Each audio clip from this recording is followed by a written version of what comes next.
नमस्कार, मैं संकेत आवटे। ये जो वीडियो होने वाला है ना, बहुत ज़्यादा लेंदी होने वाला है। इसके पीछे मैं रीज़न बताता हूँ। बहुत सारी वैल्यूज़ मैं आपको इस वीडियो के माध्यम से देना चाहता हूँ। आपके बहुत सारे कमेंट्स हैं, उसको मैं कवर करना चाहता हूँ।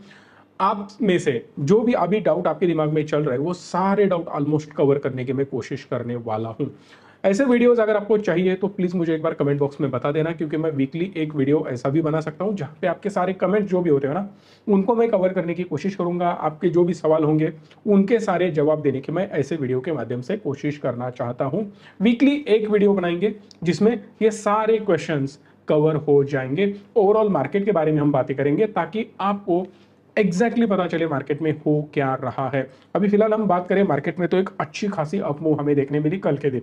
अब हो क्या रहा था कि मार्केट ने ऑलमोस्ट जो हाई बनाया हुआ था ना, वो अप्रोक्सीमेटली 25,000 60-70 के आसपास आप बोल सकते हो, या 25,100 के आसपास एक हाई बना हुआ था।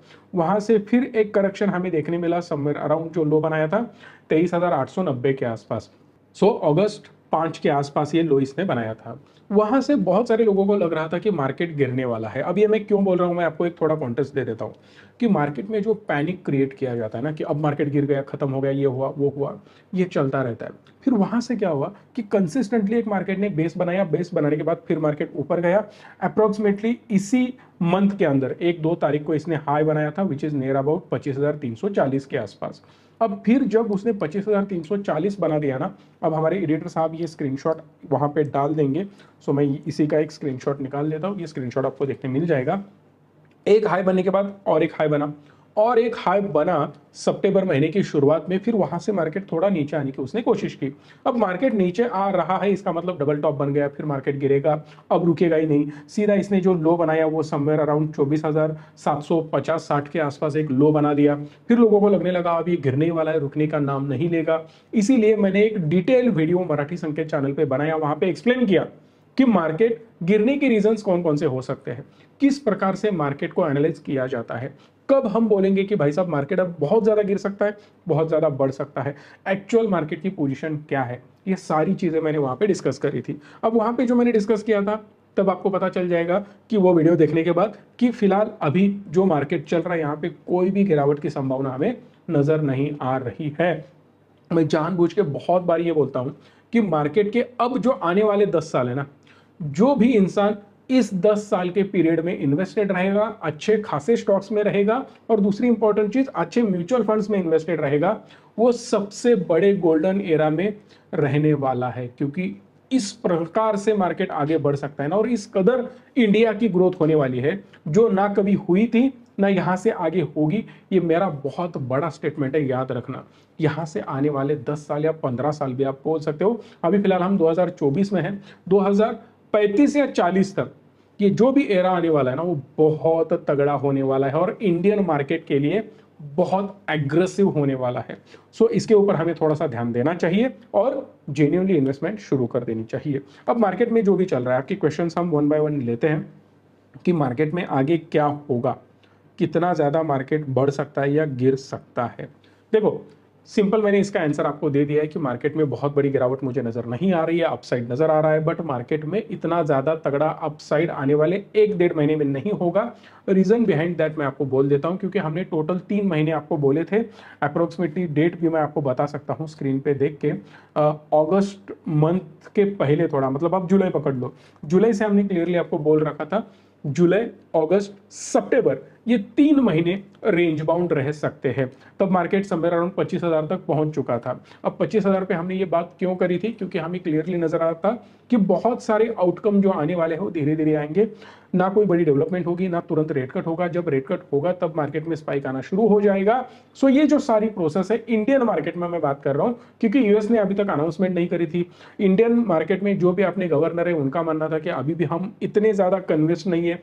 जेरोमी पॉवेल भी उतने ज्यादा कन्विंस नहीं थे। अगर ये दोनों भी कन्विंस नहीं है तो वो कन्विंस होने में टाइम लगने वाला है। और बाकी सारे जो पॉलिटिकल टेंशन ये वो सारी चीजें जब हमने देखी, उसके साथ साथ टाटा मोटर का हमने एनालिसिस करके बताया था कि आगे जाके उनका क्या हो सकता है। बहुत सारे सेक्टर का एनालिसिस हमने किया था, जहां पे हमें नजर आ रहा था कि कंसोलिडेशन हो सकता है बिजनेस टर्म्स में। अगर बिजनेस बहुत ज्यादा ग्रो होने वाला नहीं है, सेल्स बहुत ज्यादा नहीं होने वाला, तो डेफिनेटली मार्केट पे उसका इंपैक्ट आने वाला है। एंड दैट्स व्हाई मार्केट एक रेंज बाउंड रहने के चांसेस हमने बताए थे 3 महीने के लिए। वो 3 महीने ऑलमोस्ट इस मंथ के एंड में खत्म होने जा रही है। आप बोल सकते हो अभी भी वो खत्म हो चुके हैं। सो फिलहाल अभी यहाँ से और थोड़ा टाइम पास मार्केट में हमें नजर आ रहा है। उसके बाद जैसे ही एग्रेसिव रेट कट्स वगैरह आ जाएंगे, डेफिनेटली मार्केट में मूवमेंट हमें दिख सकते हैं। अमेरिकन मार्केट का सर क्या होगा? ओके ठीक है, उसके बारे में भी हम डिस्कस करेंगे। अमेरिकन मार्केट की अगर हम बात करो ना, तो वहाँ पे तगड़ी चीज़ें चल रही है। हम जेरोमी पॉवेल के बारे में बात करेंगे, उसके साथ साथ कमला हैरिस की बात करने वाले ही है। अगर आप पूछते नहीं तो भी मैं करूँगा, क्योंकि दोनों में बहुत तगड़ी अब एक फाइट होने वाली है। एक मीम आपने देखा होगा, एक वीडियो देखा होगा, जहाँ पे जज्बात बदल दिए वगैरह वो बोलता है ना पाकिस्तानी बंदा, सेम वही चीज़ है। जब तक इस पिक्चर में ना डोनाल्ड ट्रंप स्ट्रांग था, वो स्ट्रांग होने का रीजन है जो करंट प्रेसिडेंट है वो इतने ज्यादा स्ट्रांग नहीं है, वो कंप्लीटली वीक नजर आ रहे थे। दोनों की एक डिबेट हुई थी, वहां पे क्लियरली नजर आ रहा था कि करंट प्रेसिडेंट उतने ज्यादा स्ट्रांग बिल्कुल भी नहीं है, और वहां पे अभी जो डोनाल्ड ट्रंप है वो बहुत ज्यादा स्ट्रांग नजर आ रहे थे। सो वहां पे एक इलेक्शन का रिजल्ट क्या आ सकता है, वो ऑलरेडी प्रेडिक्शन हो चुका था कि डोनाल्ड ट्रंप इजीली जीत जाएंगे, और बड़ी बड़ी लॉबीज उनके साथ भी थी। बट जैसे ही उन्होंने स्टेप डाउन किया प्रेसिडेंटल इलेक्शन से और वहां पे कमला हैरिस आ गई, तब जज्बात बदल दिए। अब जज्बात इतने आसानी से नहीं बदले, उन्होंने पहले बेस बनाया, उसके बारे में भी मैंने डिस्कस किया था। एक, कलर ब्लैक मैटर करता है, क्योंकि वहाँ बहुत सारे ब्लैक लोग हैं। उसके साथ साथ इंडियन लोग हैं जो मानते हैं कि कमला हैरिस इंडियन है। तीसरी इंपॉर्टेंट चीज़ है कि कुछ ऐसे लोग हैं जो डोनाल्ड ट्रंप को विरोध करते हैं, वो उनके साथ है। चौथी एक विचारधारा है जो बोलते हैं कि इतना ज्यादा एग्रेसिव होने की कोई जरूरत नहीं है कि चाइना को हम खत्म करेंगे, इनको खत्म करेंगे, उसको खत्म करेंगे, ऐसे चलता नहीं है। अगर आपको इस दुनिया में जिंदा रहना है और डोमिनेंस अपना बनाए बरकरार रखना है, तो डेफिनेटली आपको एक कांस्टेंट विचारधारा के साथ चलना होगा, सबको साथ लेके चलना होगा, जो कि कमला हैरिस में नजर आ रहा था। उसके बाद जो हुई उनकी डिबेट, अब जैसे ही डिबेट हुई आग लग गई मार्केट में। सबको लगने लगा है कि भाई साहब अब ये जो डोनाल्ड ट्रंप है ना, इसमें दम नहीं है। क्योंकि एक चीज मैं क्लियरली बोलना चाहता हूं, एक मराठी में एक कहावत है, वासरात लंगड़ी गाय शहानी। बोला जाता है कि अगर छोटे छोटे बच्चे हैं ना गाय के, उसमें अगर एक गाय लंगड़ी भी है तो उनमें उसको थोड़ा ब्राइट माना जाता है, होशियार माना जाता है, क्योंकि उसके पास एक्सपीरियंस है। बट उसी लंगड़ी गाय के साथ एक अच्छी गाय खड़ी कर दी तो क्या होगा? वो बेटर दिखने लग जाएगी। वही हुआ करंट प्रेसिडेंट के सामने, उनकी हेल्थ बहुत ज्यादा खराब हो चुकी है। अब उसके सामने अगर उनके, आपने, मैंने एक बीच में देखा था, correct me if I am wrong, मुझे एग्जैक्ट नंबर्स पता नहीं है, उनके ये 5 साल का जो कार्यकाल है उसमें उन्होंने अप्रोक्सीमेटली 530 या 550 दिन छुट्टी ली है, जो कि आज तक के हिस्ट्री में सबसे ज्यादा छुट्टी लेने वाला वो प्रेसिडेंट है।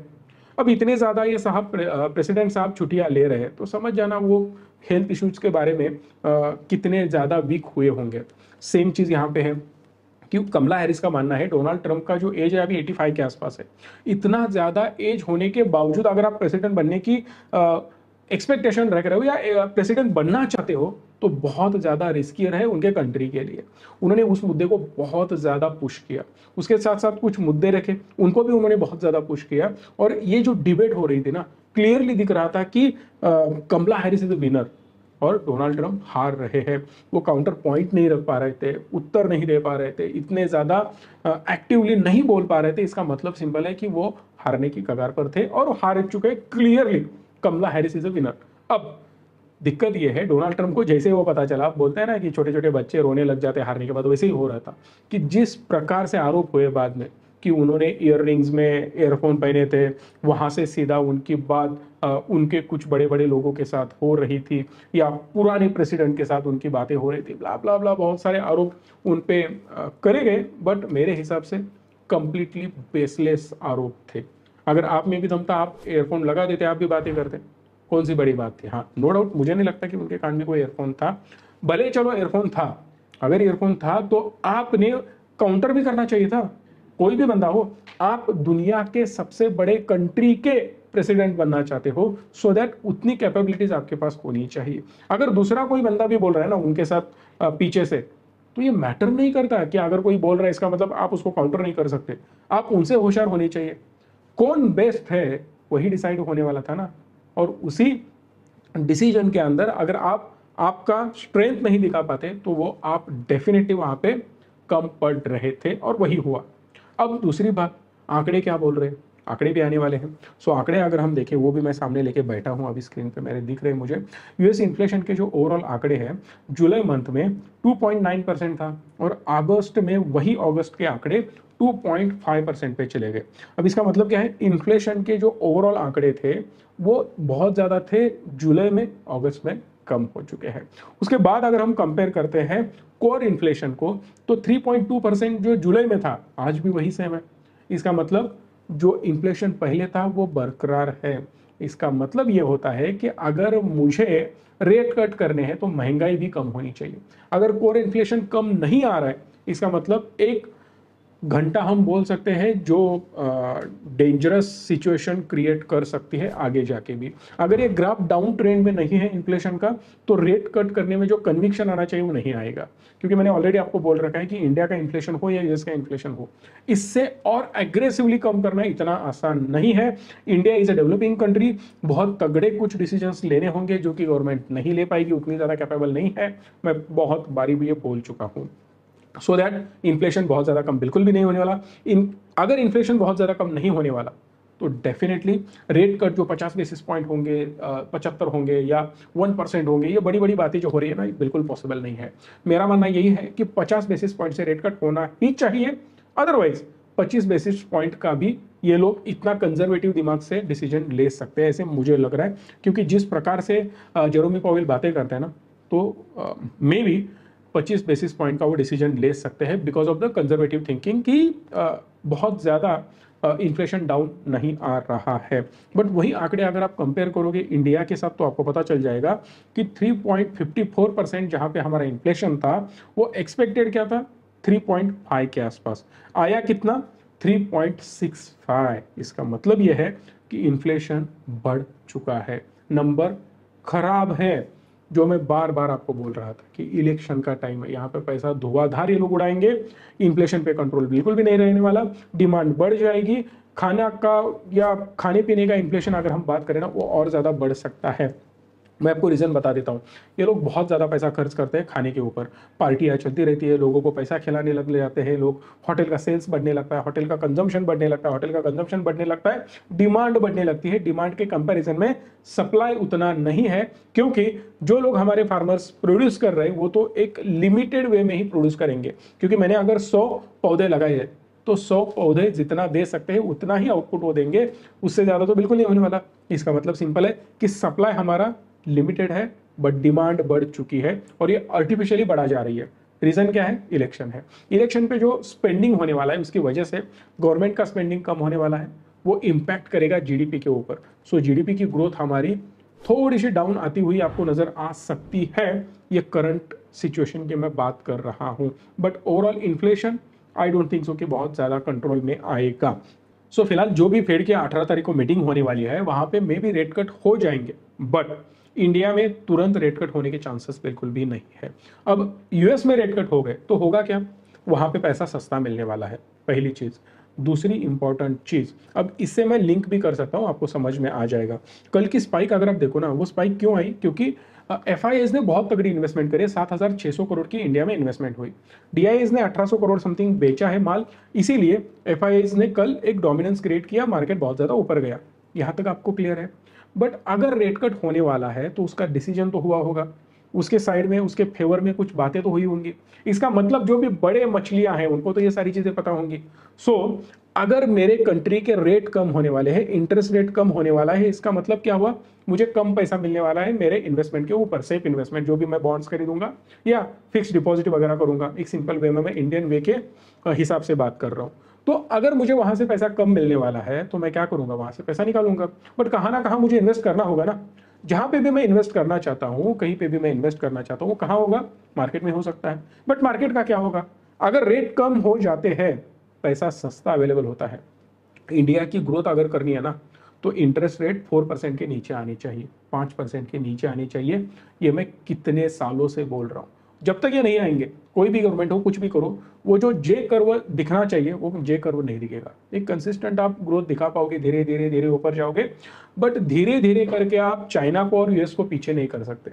आप धीरे ही धीरे चलते जाओगे, बट वो भी उनकी धीरे चलने वाली गति हमसे कई गुना फास्ट होगी। अब उसका कंपैरिजन मैंने ऑलरेडी बहुत बार आपको बताया है, क्योंकि उनकी जीडीपी बहुत ज़्यादा बड़ी है, उनका स्पेंडिंग बहुत ज़्यादा बड़ा है, उनका 1-2% से ग्रो करना मतलब हमारा 10-20% से ग्रो करना होता है इन टर्म्स ऑफ अमाउंट। उसके जगह पे हम नहीं जाते, बट फिलहाल मैं आपको बताना चाहता हूँ कि अगर रेट कट होता है, सस्ता पैसा अवेलेबल हो जाएगा, सस्ता पैसा अवेलेबल होता है तो कंपनी कैपेक्स करने लग जाएगी, कंपनी खर्चा करेगी। अगर कंपनी खर्चा करती है, इसका मतलब डिमांड ऑटोमेटिकली बढ़ने वाली है। रीजन बिहाइंड दैट कि पैसा इजी अवेलेबल हो रहा है, सस्ता अवेलेबल हो रहा है, इसीलिए लोग कर्जा लेना शुरू कर देंगे। अगर लोग कर्जा लेते हैं तो डेफिनेटली वो स्पेंड करने वाले हैं। स्पेंड कहां पे करेंगे? जो कंपनियों ने प्रोड्यूस किया है उसके ऊपर। वही डिमांड देके कंपनियां प्रोड्यूस करती है ताकि जीडीपी में ग्रोथ आ जाए, उसके साथ साथ कंपनी की भी ग्रोथ हो। कंपनी की ग्रोथ हो इसका मतलब स्टॉक की ग्रोथ हो, ओवरऑल मार्केट बढ़ता हुआ नजर आ जाएगा। इसीलिए ये लोग रेट कट होने के बाद पैसा निकाल के दूसरी जगह पे इन्वेस्ट करते हैं। ग्रोइंग कंट्री कौन सी है? इंडिया है। यूएस का अगर आप देखो ना, एक आप बोल सकते हो सैचुरेशन आ चुका है वहां पे एकदम एक्सपोनेंशियल जो ग्रोथ उनके आई थी पुराने 20 सालों में, वो सेम ग्रोथ देखने नहीं मिलेंगी पुराने 1-2 साल में, और आने वाले 5-10 साल में आई डोंट थिंक सो कि यूएस एग्रेसिवली ग्रो कर पाएगा। ग्रो कौन करेगा? इंडिया करेगा। डंके की चोट पे मैं बार बार कह रहा हूं, उतना ज्यादा मेरा कन्विक्शन है इंडिया के ऊपर। मैंने बहुत ज्यादा रिसर्च करा हुआ है इसके ऊपर, इसीलिए मैं ये कन्विंसिंगली आपको बोल पाता हूं। ओवरऑल अगर हम बोले कि इंडिया में इन्फ्लेशन और ज़्यादा कंट्रोल में नहीं आएगा, उसके साथ साथ रेट कट हो जाएंगे, तो इन्फ्लेशन मेंटेन रहेगा, बहुत ज़्यादा बढ़ेगा नहीं, कम तो ये बिल्कुल भी नहीं कर पाएंगे। ये लिख के रखना मेरे से, सो दैट अगर हम बात करें मार्केट में क्या हो पाएगा, इन्फ्लेशन बहुत ज़्यादा क्यों नहीं बढ़ेगा, मैं उसका भी रीज़न बता देता हूँ कि क्रूड के प्राइसेस बहुत ज़्यादा अभी कंट्रोल पे है। $68 पर बैरल के आसपास उसका रेट चल रहा है, लो के आसपास ही चल रहा है। इसका मतलब क्या है कि क्रूड सस्ता हो रहा है।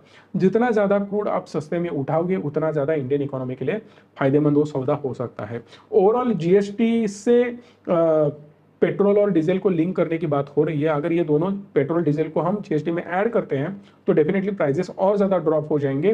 जितना ज़्यादा आप बेस क्रूड का प्राइस कम करोगे, उसके साथ साथ फिनिश्ड प्रोडक्ट का प्राइस कम हो जाएगा। फिनिश्ड प्रोडक्ट क्या होता है? पेट्रोल हो जाएगा, डीजल हो जाएगा, बाकी सारे ऑयल्स हो जाएंगे जो कि एज अ फ्यूल यूज करे जाते हैं। फ्यूल की प्राइस जैसे ही घटती है वैसे ट्रांसपोर्टेशन कॉस्ट घटेगी। इसका मतलब सिंपल है कि इन्फ्लेशन कंट्रोल में रह सकता है अगर क्रूड के प्राइसेस घटते ही रहते हैं तो। जब तक फेड की मीटिंग से अपडेट नहीं आते तब तक मार्केट का जो रेंज है ना, वो वही बरकरार रह सकता है। आप बोल सकते हो कि 25,500 600 के अंदर ही मार्केट रह सकता है, और बॉटम साइड अगर हम देखें तो 24,800 तक बॉटम साइड 600-800 के बेंच में प्रोटेक्टेड नजर आ रहा है। कल के दिन अगर आप देखो ना तो ओवरऑल जो भी शॉर्ट करके बैठे थे लोग, सबको उड़ा दिया मार्केट ने, क्योंकि इजीली दोपहर तक मतलब क्या बोल सकते हैं हम उसको, कि जो भी सेंटिमेंट बने हुए थे मार्केट में, कोई मज़ा नहीं है, ऐसे ही ठीक ठाक चल रहा है, चलता जाएगा, वी डोंट थिंक सो कि मार्केट में ग्रोथ आएगी, शॉर्ट करके रख देना। अप्रोक्सीमेटली 25,000 40-50 के आसपास मार्केट ट्रेड कर रहा था। सो लोगों ने 100 200 300 के आसपास सब पोजीशन शॉर्ट बना के रखे थे, 25,200 300 के आसपास, क्योंकि मार्केट में ग्रोथ नजर ही नहीं आ रही थी। बट अचानक बाइंग आई। बाइंग कब आई? मार्केट क्लोज होने के वक्त। मतलब जो भी शॉर्ट करते हैं ना लोग, कब करते हैं? तो सुबह कर लेते हैं कि चलो यार शॉर्ट पोजीशन बना के रख देते हैं और प्रीमियम खा लेते हैं, ऊपर का कॉल नीचे का पुट बेच दिया, आराम से बैठ गए। बट अगर आपको प्रॉपर नॉलेज नहीं होगा तो मर जाओगे। मैं बार बार बोलता हूँ, आंख बंद करके कॉल पुट शॉर्ट करना या बाय करना छोड़ दो, प्रॉपर एनालिसिस करके वो करना बहुत ज़्यादा जरूरी है। आपको हमारी मदद चाहिए, इस नंबर को कॉल करना। इन्वेस्टमेंट की जर्नी शुरू करनी है आपको, हम हेल्प कर सकते हैं, तो इस नंबर को कॉल कर सकते हो। कोर्स बाय करना है या इन्वेस्टमेंट करनी है, आपको नंबर स्क्रीन पे दिख रहे हैं। हुआ ये कि सडनली ब्रेकआउट हुआ, अप्रोक्सीमेटली मुझे लगता है 2 बजे के आसपास जो बाइंग आया ना भाई साहब, मार्केट में तहलका मच गया था। सो सडनली मार्केट 25,000 से सीधा इसने हाई बनाया 25,440 के आसपास। मतलब जो ग्रोथ हुई है सेंसेक्स की, अगर मैं बात करूं, बहुत सारे लोग सेंसेक्स को ट्रैक करते हैं, ऑलमोस्ट 1500 पॉइंट की ग्रोथ थी, बहुत तगड़ी ग्रोथ थी। गोल्ड भी बहुत अच्छा खासा बढ़ चुका है। मतलब सिंपल है, डिमांड बढ़ गई है, इन्वेस्टमेंट बढ़ गया है, जितना ज्यादा रेट कट करोगे उतनी ज्यादा ग्रोथ हमें दिखने वाली है। अगला सवाल लेते हैं, सर अदानी के बारे में बात करो, बांग्लादेश में क्या चल रहा है। देखो सिंपल है, बांग्लादेश में जो भी चल रहा है ना अदानी के बारे में, ओवरऑल स्टॉक की मैं बात कर लेता हूँ। उनके यहाँ एक टेम्पररी गवर्नमेंट बन चुकी है, क्योंकि मैडम का क्या हुआ, हसीना मैडम का आपको पता ही है। अब उसके बाद जो गवर्नमेंट बनी है, उनका मानना ये है कि अदानी से तो उनको कुछ मिला नहीं होगा आज तक, क्योंकि अदानी तो किसके साथ मिले हुए थे ये मुझे बोलने की बिल्कुल भी ज़रूरत नहीं है।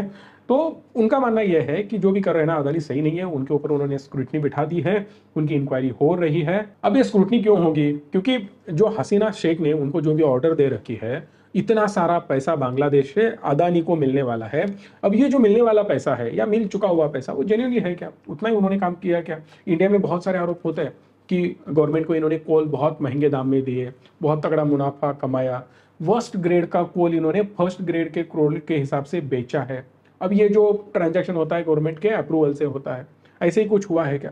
ये सारी स्क्रूटनी हो रही है, उस वजह से अदानी के स्टॉक प्रेशर में है। अब वहां पे हिंडलबर्ग की भी बहुत सारे लोगों को ये न्यूज़ पता नहीं होगी कि हिंडलबर्ग ने आरोप लगाया कि सीधा इन्होंने 310 मिलियन डॉलर क्या किया इन्होंने बताया आपको? स्विस में जो भी इनके वो फंड्स थे वो गवर्नमेंट ने सीधा स्विस गवर्नमेंट ने फ्रीज कर दिए हैं।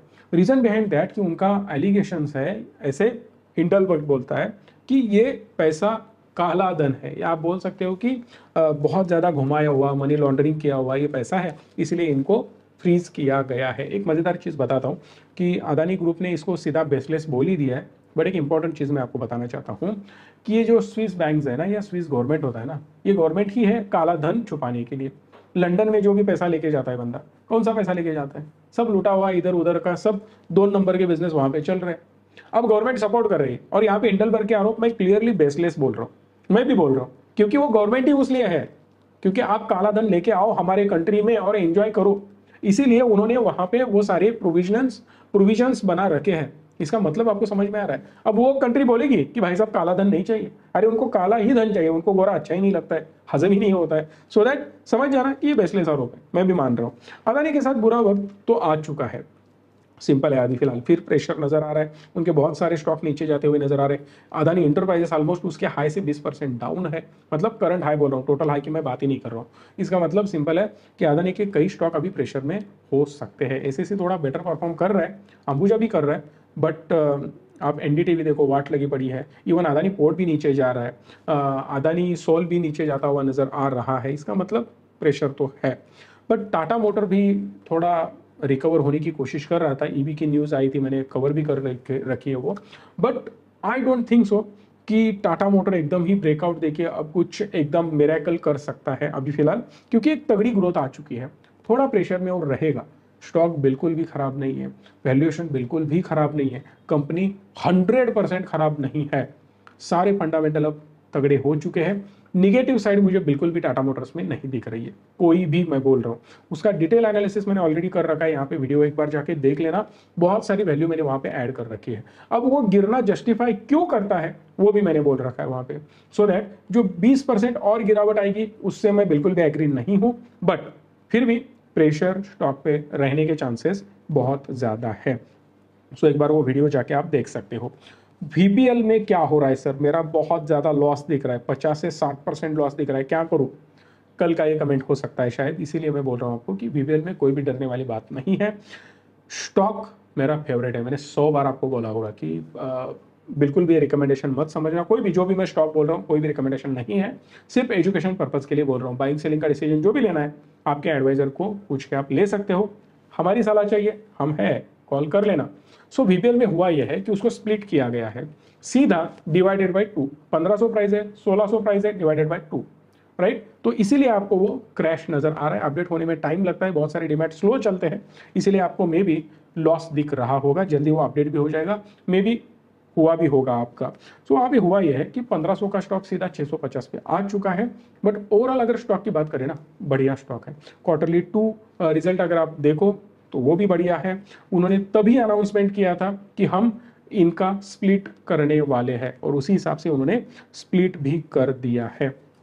5 का उनका फेस वैल्यू था, वो सीधा 2-2.5 पे आ चुका है। इसका मतलब ये है कि स्प्लिट अब कंप्लीट हो चुका है।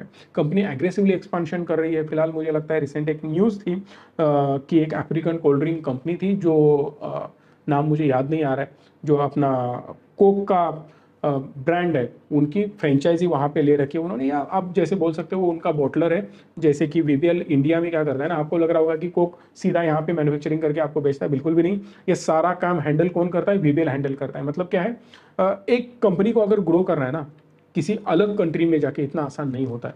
क्योंकि आप जो इंडिया में भी देखते हो ना, मेक इन इंडिया, चाइना में देखते हो कि चाइनीज़ कंपनी को प्रमोट किया जाता है, इंडियन कंपनी को प्रमोट नहीं किया जाता है। अगर मैं एग्जांपल दूं कि JLR बेचा जाता है चेरी की तरफ से वहाँ पे, राइट, चेरी के साथ उनकी पार्टनरशिप है, चेरी उनकी कंपनी है वहाँ की, चाइना की। अब वहाँ पे चेरी मोटर्स इनके साथ क्यों जुड़ा हुआ है, या ये लोग उनके साथ क्यों जुड़े हुए हैं? सिंपल है कि चाइना उनको जिंदा रहने नहीं देगा। अगर आपको इंडिया में आना है तो किसी की उंगली पकड़ के इंडिया में आना होता है, राइट, वैसे ही चाइना में भी सेम। इसीलिए VBL भी वहां पे जाएगा और इनका बिजनेस जो है एक्वायर करके वहां पे अपनी कंपनी चलाने वाला है। वहां पे कोक का रिसेप्शन उनके पास आ जाएगा, सो वो भी एक्सपेंशन हो जाएगा। ऑलरेडी इनका स्टॉक का PE अप्रोक्सीमेटली मुझे लगता है 80-90 के बीच में चल रहा है। सो वो क्यों चल रहा है? क्योंकि उनकी ग्रोथ अर्निंग्स उतने हिसाब से बढ़ भी रहे हैं, बार बार वो एवरेज होते जाएंगे और PE उनका मेंटेन रहेगा। हमें IPO क्यों नहीं मिलते? क्या पाप किया है आपने? मे भी आपकी कुंडली देखनी होगी, मुझे कुंडली भेज देना, मैं ईमेल आईडी आपको दे देता हूँ मेरा, मजाक कर रहा हूँ। देखो सिंपल है, अभी SME के ऊपर एक डिसीजन सेबी ने भी लिया है कि और थोड़ा वो उनकी स्क्रूटनी करेंगे अच्छे से, वो देख के ही IPO लिस्टिंग की जो प्रोसेस है और थोड़ा मुझे लगता है ये लोग क्रिटिकल करने की कोशिश करेंगे और थोड़ा स्ट्रॉन्ग उनके लिए कुछ पॉइंटर से लेके आएंगे, ताकि इजीली SMEs अपना IPO ना लेके आए। क्योंकि क्या होता है ना, कोई भी छोटा मोटा बंदा उठ जाता है, एक छोटी कंपनी, उससे तगड़ी अर्निंग तो हमारे यहाँ के छोटे ठेकेदार करते हैं, या बोल सकते हो आप कि एक दुकानदार कर लेता है। फिर भी इनके IPO आते हैं और सब्सक्राइब होते हैं, लोग पैसा मतलब दबा के लगाना चाहते हैं, IPO से पैसा डबल ट्रिपल कराना चाहते हैं। इतना आसान नहीं है। मैं एक चीज़ आपको बोल देता हूँ, IPO को अप्लाई करो, बट मैं पर्सनली मेरी बात करूँ, मैं इंडिविजुअल से अब IPO का अप्लाई करना मुझे लगता है बहुत सालों से बंद कर चुका हूँ। क्योंकि क्या होता है, 15,000 लगा यार, उसमें कितने मिलने वाले तुमको? चलो डबल भी हुआ, कितना गेन किया तुमने? 15,000। अगर ऑलरेडी तुम बड़े लेवल पे ट्रेड कर रहे हो, 1 करोड़ 2 करोड़ 5 करोड़ 10 करोड़ से ट्रेडिंग चल रहा है, उसमें गेन आपका 1 लाख 2 लाख 5 लाख 10 लाख है विद इन फ्यू मिनट्स, तो ऐसे IPO का अप्लाई करके 15,000 से क्या कमाओगे? 2,000 5,000 7,000?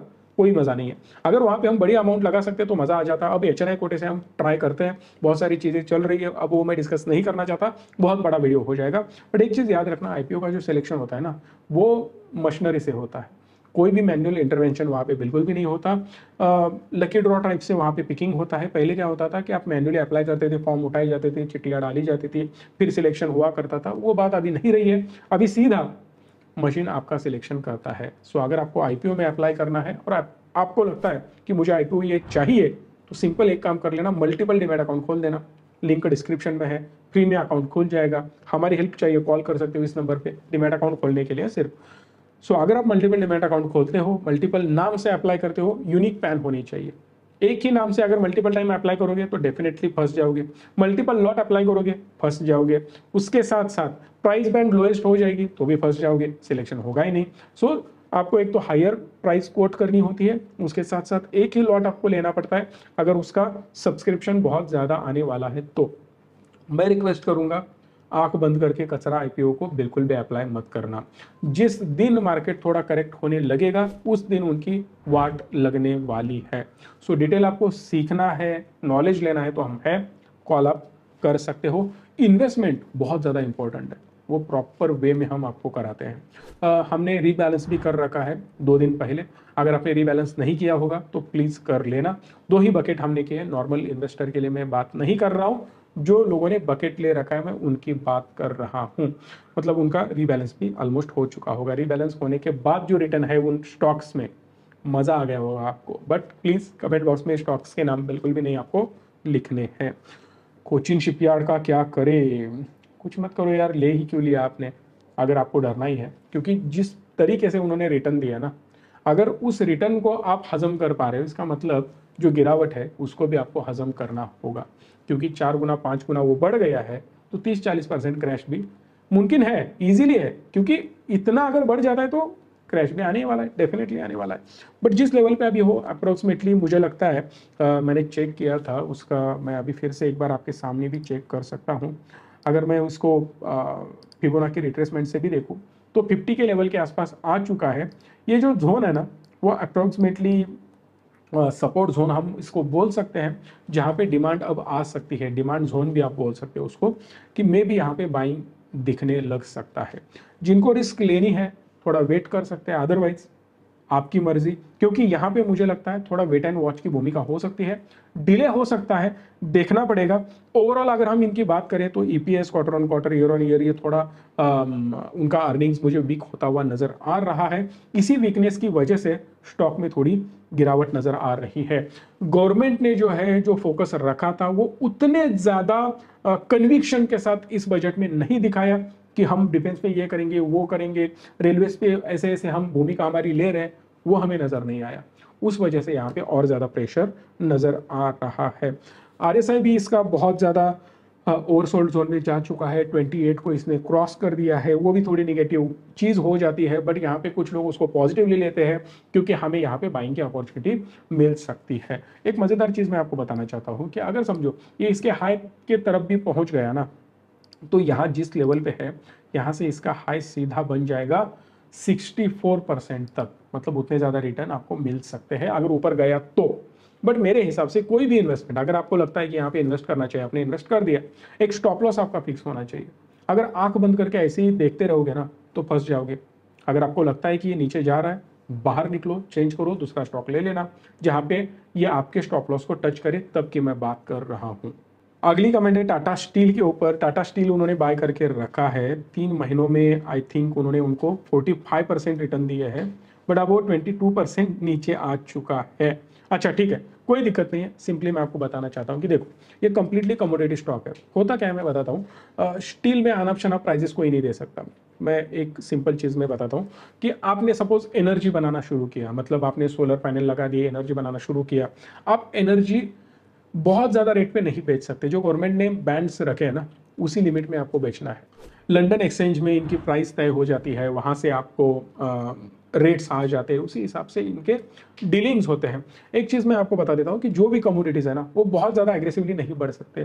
आईटी हो या कोई एक्स्ट्रॉर्डिनरी काम हो या डिफेंस हो, इधर उधर का बहुत सारे मैं आपको प्रोडक्ट बता सकता हूँ, या मैन्युफैक्चरिंग कोई भी चीज़ की आप करो, उसके रेट आप तय करते हो।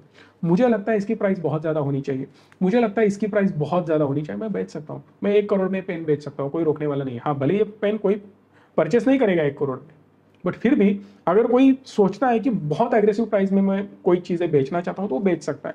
बट ये कमोडिटीज़ में लिमिटेशंस आ जाते हैं, इसी वजह से ना इनका सेल जो है वो बहुत एग्रेसिवली नहीं बढ़ सकता। दूसरी इंपॉर्टेंट चीज़, ये हाई कैपिटल इंटेंसिव बिजनेस है, बहुत ज़्यादा पैसा आपको लगाना पड़ता है, उस वजह से भी इनका सेल्स बहुत ज़्यादा नहीं हो सकता, क्योंकि उतना ज़्यादा कैपिटल लगाना पड़ेगा, फिर सेल करना पड़ेगा। अगर कैपिटल कैपेक्स बहुत ज़्यादा करना पड़ता है तो कैपिटल लाना पड़ेगा, उस कैपिटल के ऊपर आपको इंटरेस्ट देना पड़ेगा, और ऑलरेडी प्रॉफिट मार्जिन कम है, सो दैट इंटरेस्ट देने के बाद आपको बहुत कम अमाउंट बचती है। रेगुलेशंस तो बहुत ज़्यादा, आप इनका ही एग्जांपल मैं आपको दे सकता हूं। जो इनका यूके बेस्ड प्लांट था वो अप्रोक्सीमेटली 2 सालों से बंद था, और उसके पहले भी बहुत सारे प्रॉब्लम वहां पे आते थे। उसके साथ साथ वर्कर का प्रोटेस्ट भी चल रहा है। अब मजेदार चीज मैं आपको बता देता हूँ, वर्कर भी प्रोटेस्ट कर ही रहे हैं। इंडिया का जो एक्सपोर्ट है वो भी 20% से डाउन आ चुका है। इसका मतलब यह है कि स्टील पे प्रेशर बरकरार रह सकता है। बट और इनको सपोर्टिव चीज मैं बता देता हूँ, सारी चीजें निगेटिव बिल्कुल भी नहीं है। जो चीज एक्सपोर्ट कर रहा है चाइना स्टील में, उस पे इंपोर्ट ड्यूटी ये लोग बढ़ा चुके इंडिया की तरफ से। इसका मतलब यह है कि वो लोग यहाँ पे डंप नहीं कर सकते। अगर वो डंप करेंगे पंप करने के लिए तो मुश्किल में फंस जाएंगे, क्योंकि ड्यूटी बढ़ा रखी है। तो इनका इंडियन कंपनी को फायदा बिल्कुल भी होने वाला है। अब यहाँ पे ना 5,400 करोड़ जो यूके की गवर्नमेंट है वो देना चाहती है टाटान्स को, क्योंकि उनको ये प्लांट और ज़्यादा बड़ा बनाना है, एक्सपांड करना है, कैपेक्स करना है, ब्लास्ट फर्नेसेस है उनको चेंज करना है, बहुत सारे काम है। ओवरऑल 13,000 करोड़ का ये प्रोजेक्ट है। मे बी ये बहुत जल्दी पूरा हो सकता है, मेरे हिसाब से 3-4 साल तो मिनिमम लग ही जाएंगे। बट फिर भी ये जो स्टॉक है बढ़िया है, कोई दिक्कत नहीं है। बट आप जो ग्रोथ एक्सपेक्ट कर रहे हो, आई डोंट थिंक सो कि ये 50-60-70% return consistently year on year देता रहेगा। जो भी स्पीड है वो धीमा ही रहेगा, ऐसे मुझे लगता है। बात करते हैं सुजलॉन की, उसकी भी कमेंट आ रही है, भाई सर्किट लग रहे हैं, डेफिनेटली लग रहे हैं। एक बार जाके वीडियो देख लेना, मैंने सुजलॉन पे डिटेल वीडियो बना के रखा है, वहां से आपको सर्किट लगते हुए नजर आ रहे हैं। रीजन बिहाइंड दैट, एक परफेक्ट लेवल पे हमने वीडियो भी बनाया था और उसके साथ साथ एक्सप्लेन भी बहुत अच्छे से किया था। सुजलॉन की हम बात ही करेंगे ना तो समझ में आ जाएगा आपको कि इसकी डिमांड बहुत ज़्यादा है, ऑर्डर भी इनके पास पड़े हैं। यूबीएस का रिपोर्ट है कि इसमें बहुत अच्छी खासी ग्रोथ उनको दिख रही है। मॉर्गन स्टैनली ने भी ओवरवेट इस पे वो भी है, उन्होंने बहुत अच्छी खासी इन्वेस्टमेंट इसमें कर रखी है। उनको लगता है कि ये भी स्टॉक अच्छा ग्रो हो सकता है। 1.17 गीगावाट का ऑर्डर इनको एनटीपीसी से मिल चुका है। सो ये भी इनके लिए एक बहुत ही सस्टेनेबल और बड़ा प्रोजेक्ट माना जा रहा है, ताकि सुजलॉन बहुत अच्छे खासे लेवल पे ग्रो हो सके। मेरे हिसाब से सुजलॉन में कंप्लीटली टर्न ओवर स्टोरी उनकी बन चुकी है, टर्न अराउंड स्टोरी बन चुकी है, क्योंकि रीजन ये है फंडामेंटल स्ट्रांग अभी हो चुके हैं इनके, क्योंकि जो भी लोन है ऑलमोस्ट इन्होंने डेट फ्री खुद को बना लिया है, खुद के एसेट उन्होंने बेचे हैं और डेट नील कर दिया है, ताकि कंपनी और अच्छे से ग्रो हो सके। अब धीरे धीरे ये ग्रो होते जाएंगे और स्टॉक में भी अच्छी खासी अपमूव हमें देखने मिलेगी। सो प्लीज़ आप मुझे एक बार बता सकते हो कि ऐसी सीरीज हमें कंटिन्यू करनी चाहिए, नहीं करनी चाहिए। ये वीडियो आपको कैसे लगा वो भी आप मुझे बोल सकते हो कमेंट बॉक्स में, और उसके साथ साथ मैं वीकली एक कमेंट करता रहूंगा या कम्युनिटी पोस्ट करता रहूंगा, जहां पे मैं आपको पूछूंगा कि आप कौन सा स्टॉक और उसका एनालिसिस देखना चाहते हो। वहां पे आप मुझे कमेंट बॉक्स में बता सकते हो जो भी आपको स्टॉक पे एनालिसिस चाहिए, उसी स्टॉक के ऊपर मैं वीडियो बनाते आगे जाने वाला हूं।